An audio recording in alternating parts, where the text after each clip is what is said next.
Playing behind the defense is Verhaeghe in, and Kotchetkov net! Oh, the patience there for Pyotr Kochetkov as Verhaeghe was storming in. Now Carolina will come back the other way. Here's Jarvis. He's got with him out in front. Bobrovsky reaches and makes the save.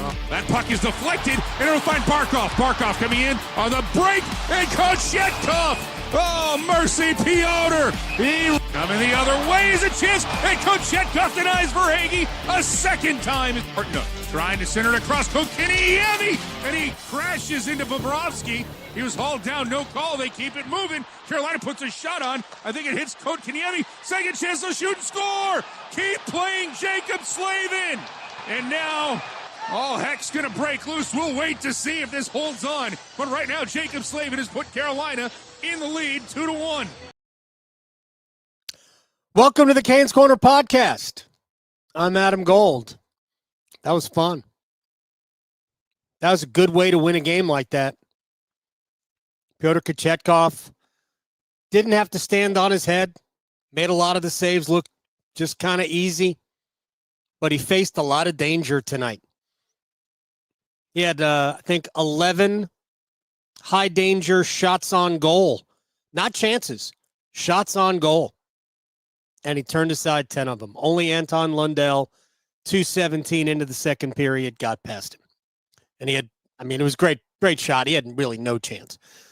Anyway, it is the Canes Corner podcast, and we are brought to you by the Aluminum Company of North Carolina. If it's for the exterior of your home, you can find it at the Aluminum Company of North Carolina on Hamlin Road in Durham.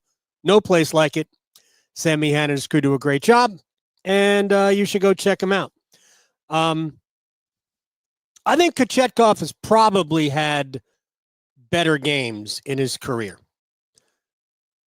Whether you go back to last year, I wonder how many people remember the 1-0 Hurricanes win over Florida at Lenovo Center, where Sebastian Aho essentially beat the clock, scoring, I don't know how many seconds were left in the game, not many. Kochetkov had 45 saves in a shutout, 1-0 win. That might have been a better game. He's had great games before. But painting a picture of a goaltender who has had to overcome some shaky moments, has had very few start-to-finish complete games, and probably should have gotten 2 points out of the game against Columbus on Tuesday night, New Year's Eve, when he makes the poke check save on Damon Severson in the second inning of the shootout. Svechnikov gives him the lead, and all you got to do is come up with one save, and he just kind of lost his mind. He took himself out of the next play, and Ken Johnson scores, and then he was still in his own head when Adam Fantilli scored, and you wondered what tonight was going to be like. Going up against Sergei Bobrovsky, who, while the numbers just don't look good for Bob, they just don't. He came into the game under 900 save percentage. So did Spencer Knight. I've seen him play, and Hurricanes couldn't do anything with him in the game in Sunrise back right after Thanksgiving. Bobrovsky was gettable the game here in Raleigh the night before. But their goaltending has not been great. But we knew that Bobrovsky was going to come up with it tonight. He's been playing well. And, there were times where you thought the Hurricanes were going to get bobbed. And they didn't. They didn't get bobbed. Florida got Pyotr'd. So this is the second time in about, 2.5 weeks that Kochetkov played one of those games against one of those Russian goalies. Remember the win in New York against the Rangers? Kochetkov was better than Shesterkin. The win tonight, I don't know if he was better than Bobrovsky, but he wasn't worse. He wasn't not better. It's actually the better way to put it. Bob didn't outplay him. Kotchetkov was excellent tonight. But he was excellent in a type of way that has to give you confidence. There was no luck about it. There was no flailing around, getting hit with the puck. He had to make legit great saves tonight. And again, I think he made him look easy. Tripp kept talking about, Paul Schoenfelder was asking him to play quiet tonight. Well, he did. There was economy of movement. I thought he read the play exceptionally well. There was an example, I think it was in the third period. It was kind of early in the third period, where it wasn't even a shot on goal. But I think Kotchetkov, whose rebound control was good tonight, read a play, came out of his net because he saw the puck the whole way, and rather than let it just carry him around, said, I'm just going to calm it. I'm going to glove it. I'm going to get a face-off. Whether we win it or not, we'll see. But tonight was a good night for him. And because the game, I want to go back a couple of games ago where I think it might have been against the Islanders. Doesn't even matter who was against. Where he was actually really, really good, but the Hurricanes won it like 4-0. And sometimes it's easier to be good. It was against St. Louis, maybe, when your team's comfortably ahead. But in a game like this, against a team like Florida, who played at least the second and third periods the way they did, for Kotchetkov to do that, be this good for all 60 minutes on the road, after one that I'm sure he felt like he let get away. Just an exceptional night for him. And you hope it's something he can build on. Because I talk to Rod Brindamore before every game. I speak to him in other times as well. It's pretty simple, and he said it before the game. We need to get the saves tonight. The other guy's going to get them, so we need to get them. And he got them. Can't be anything but encouraging. 3 breakaways. 11 high-danger shots, 10 goals. Expected goals against for Kotchetkov was nearly 3. He allowed 1, and he had really no chance on that one. That was actually a good play by Florida. I think it was Evan Rodriguez bodied Dmitry Orlov off the puck. Probably the only mistake Orlov made all night, but it was a forced error. It wasn't a giveaway. And then I think Rodriguez poked it out in front. Boqvist got it over to Lundell. Anton Lundell's a nice player. Only 9th goal. I'm actually surprised he only got 9 goals, but we could say the same thing about a bunch of Hurricanes. It's funny. I looked at it, in my game prep. Florida's team this year, in many ways, looks a lot like Carolina's. In that they've got a lot of good players who have a lot of weird numbers in terms of plus minus. They got just a ton of guys who have not performed all that well. Good players, too. Matthew Tkachuk.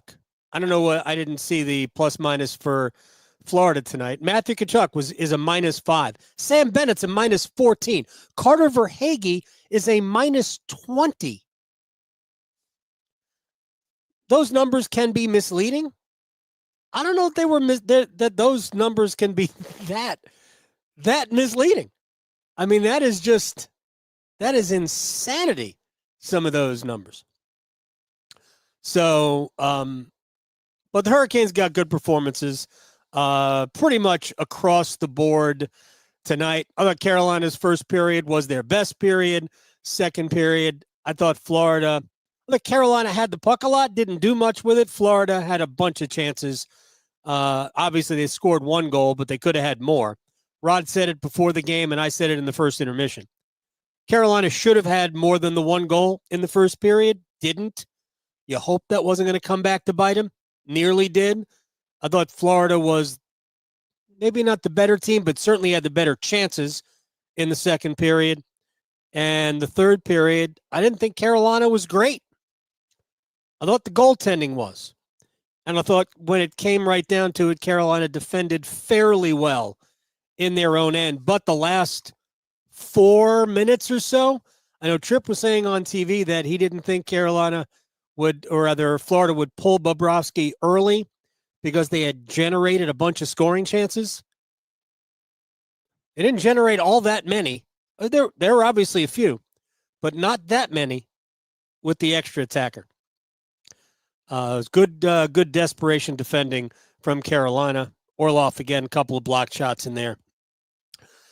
I thought all 5 of the regular defensemen played really well. I thought Sean Walker might have played his best game as a Hurricane tonight. I thought he was feisty. He played a physical game. I loved Carolina's physicality tonight. I thought there was a lot of it. The Devils brought it out of them on what day was that? Whatever day that was. Saturday night in at Lenovo Center. The Devils brought it out.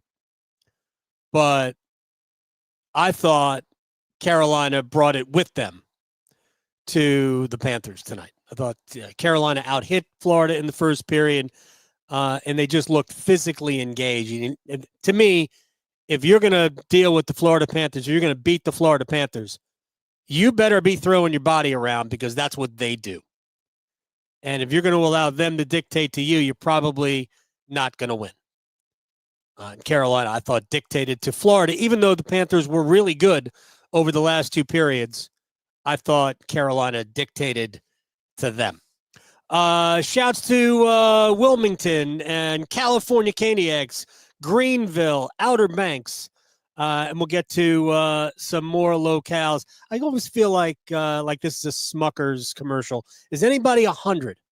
Has anybody turned 100 recently? All right, I wrote down some things I wanted to get to. Obviously, Pyotr Kochetkov was the first star of the game. And we talked about Carolina's blue line, how good they were tonight. Again, Sean Walker, dynamite. I thought Slavin and Burns were both excellent. They get the 2 other goals. Slavin's stick was elite tonight. I keep saying it. I think Burns is playing really well defensively. Better than he has in his 3-year run so far with Carolina. He's been really good on the penalty kill for me. Orlov and Chatfield continue to be an outstanding pair. Dimitri was really good and physical again tonight. And you like to see him engaged physically. I think he gets the rest of his game going. Chatfield, just such an elite skater. Carolina's top 5 in the blue line, really good. They're going to need that. They're going to lean on it. You know, it's interesting if you go back and you've looked at ice time, Sean Walker's been basically 6th among Carolina defensemen in time on ice. Plays because Gostisbehere gets, 2/3 of the power play time on the point. His ice time's pretty well up. And Walker has been 6th. But right now, with Gostisbehere potentially out for, several weeks, maybe more, Walker becomes the 5th defenseman. And between you, me, and the lamppost, I don't think Ty Smith's all that good. I didn't think he was very good tonight. He was, part of the 5 on the ice that conceded the Lundell goal. I'm not really sure what he was doing, but he was just kind of skating around looking for something to do. Maybe he could have been out in front of the net, but he was not. I don't know what kind of route he took, but it was weird. But I just don't think Ty Smith's all that good. Power play, other than the first one he was a part of in Columbus, has been kind of trash. I wouldn't be totally surprised if Rod Brindamore made a little bit of a change there, because the passing on the power play tonight was atrocious. Carolina had one power play that was so bad and Smith ended it a few seconds prematurely when he decided there was a stray stick on the ice, and he decided to basically backhand wrist shot it away, and you can't do that. Once you do that, that's a penalty. He forgot the rules. But, man, I was tired of looking at that power play anyway. It was terrible. I just don't think Ty Smith's very good. Watched him in the preseason, was unimpressed. I think he can be, somebody you can have in your minor leagues, maybe bring up, get you out of a game or so. But if Gostisbehere is going to be out for any length of time, I personally think the Hurricanes need to come up with another option. Maybe it's Riley Stillman. Maybe Stillman comes back after playing some games in the AHL and we give him a spin. See what Riley Stillman has to say. But I'm not on the Ty Smith, fan club list, mailing list. But the other five guys played really, really well tonight. We saw the NHL and Hurricanes debut of Juha Jaska. Didn't play a ton, but I thought when he was in there, he did some good things. Played 821. What do you have? 3 hits? 3 hits? Yeah, he threw his body around. He's 26. He's not been here before, but he's played in a good league. He's played in the Finnish Elite League. His best performances in Finland have come in the playoffs. So I don't hate having him around. I think he adds something to the mix. So I'm a fan of watching number 54 play, and 54, of course, was the original number of Hurricanes legend Brett Pesce. So I thought he played well. I want to talk about a couple of players quickly, and then we'll get to the big wrinkle tonight, which I liked. The first is I want to give a little bit of love to Jackson Blake, who, while you'd look at his line and go, 1050, that's not a lot. Didn't get on the score sheet. I don't know if it's not going to happen for Jackson this year in terms of big breakthrough. And the difference between where he is playing and where Seth Jarvis played as a rookie, obviously very different. Jarvis played an elevated role than Blake is currently playing. But I see some of the same qualities in Blake that we saw in Jarvis. And remember Jarvis's first 2 years, he was just sort of figuring it out.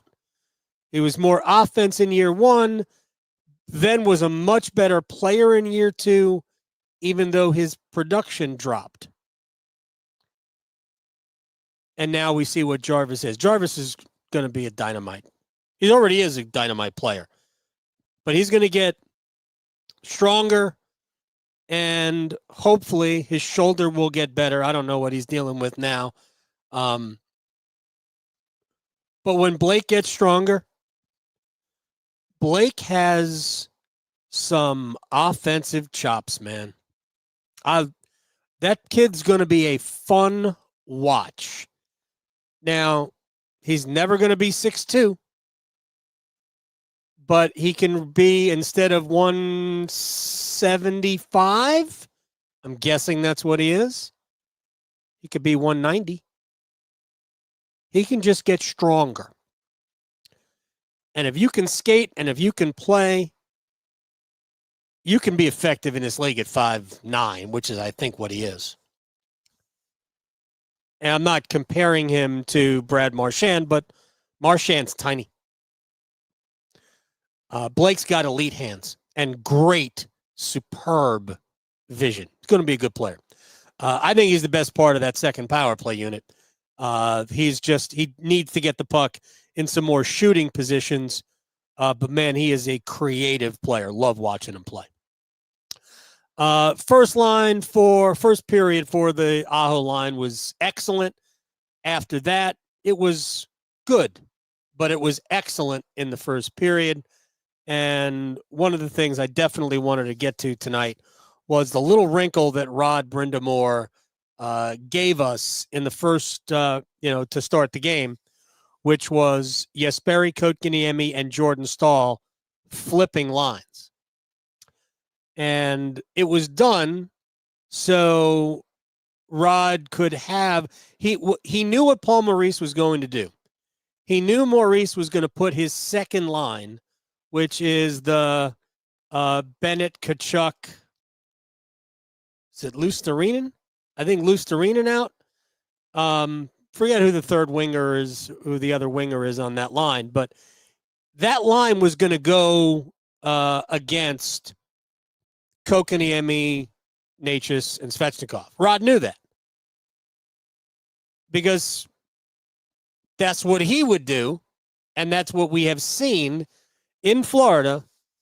They are going to try to exploit the not so great defensive abilities of 82, 88, and 37. So Rod decided, well, you're going to have to deal with 11, 88, and 37. And for the first period, Carolina won that battle, and you saw what happened in the first period. Carolina, again, should have been up by more than one. In the second period, I think Maurice decided to attack the Kotkaniemi, Carrier, Martinook line, and I thought that kind of changed the game a little bit.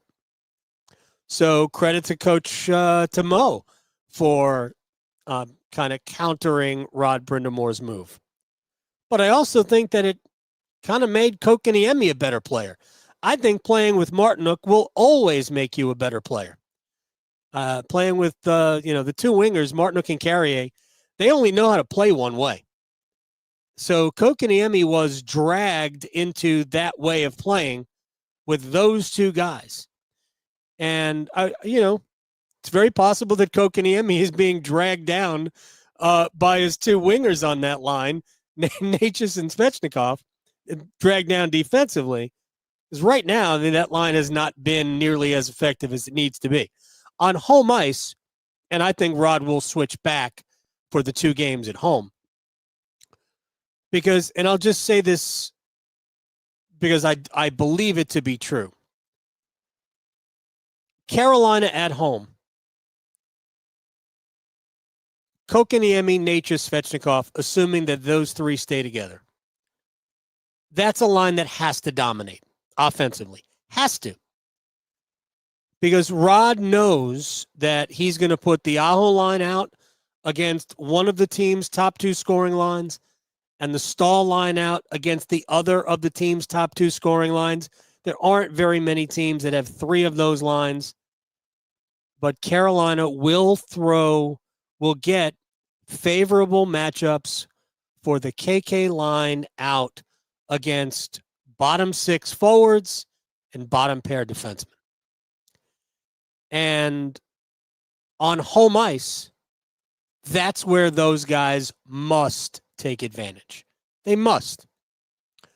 On the road, when you got to be a little bit more creative and maybe do some things you didn't really want to do, I thought that decision was incredibly significant, especially early on in the game.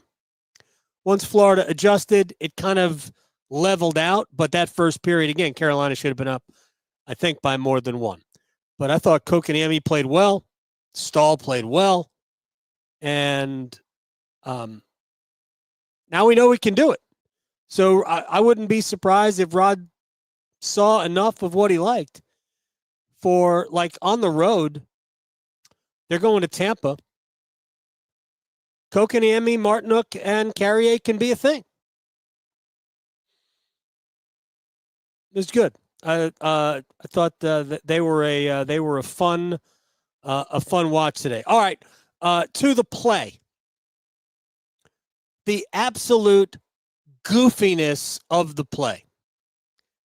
So, first of all,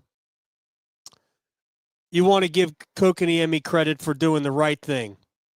Middle drive, man. Right down Broadway. And looked to me as though Matthew Tkachuk kind of nudged him low, and his skates went out from under him, and he just barreled into Bobrovsky. And play was allowed to continue because the ref, if Kotkaniemi had done that on his own, it's simply a penalty, and we play on. Well, we don't play on, we stop. But he was nudged into Bobrovsky by Matthew Tkachuk. And then Tkachuk decided he was going to keep Necas in the crease, all while chaos reigned all around him. Bobrovsky makes an initial save. Maybe it hits Kotkaniemi, but I thought Bobrovsky made an initial save. And then the puck comes to Slavin on the side of the goal. He gets it in off of Bobrovsky, and the Hurricanes have a 2-1 lead. But what a wild play. And just to show you how obviously different Carolina's fortunes are with regards to goaltender interference, I think Mo realized that the Hurricanes are never going to lose another goalie interference challenge. So he decided to not challenge. The explanation of the referee was, of course, that Matthew Tkachuk essentially kept Kotkaniemi in the crease. Therefore, it's your own team doing this. You don't get any breaks. Which, yeah. I also think, though, that Tkachuk was the one who initiated the contact that had Kotkaniemi barrel into Bobrovsky. So, for me, it was as a non-starter, there was always going to be a good goal. And then you factor in the fact that the Hurricanes are never losing another one of those because law of averages says, yeah, they're never losing another one because they didn't win any for like the last however many years. But that was just a wild, wild play. So Carolina's 2 goals, other than the empty net, were the craziness in front of the net. Tkachuk, basically cross-checking Kotkaniemi in the face on the ice or whatever he was trying to do. And the burn shot that actually caromed off of Sasha Barkov and in. I mean, that's what happened. So, but a good big picture win for this hockey team tonight. So we'll see if they can build on it as a group.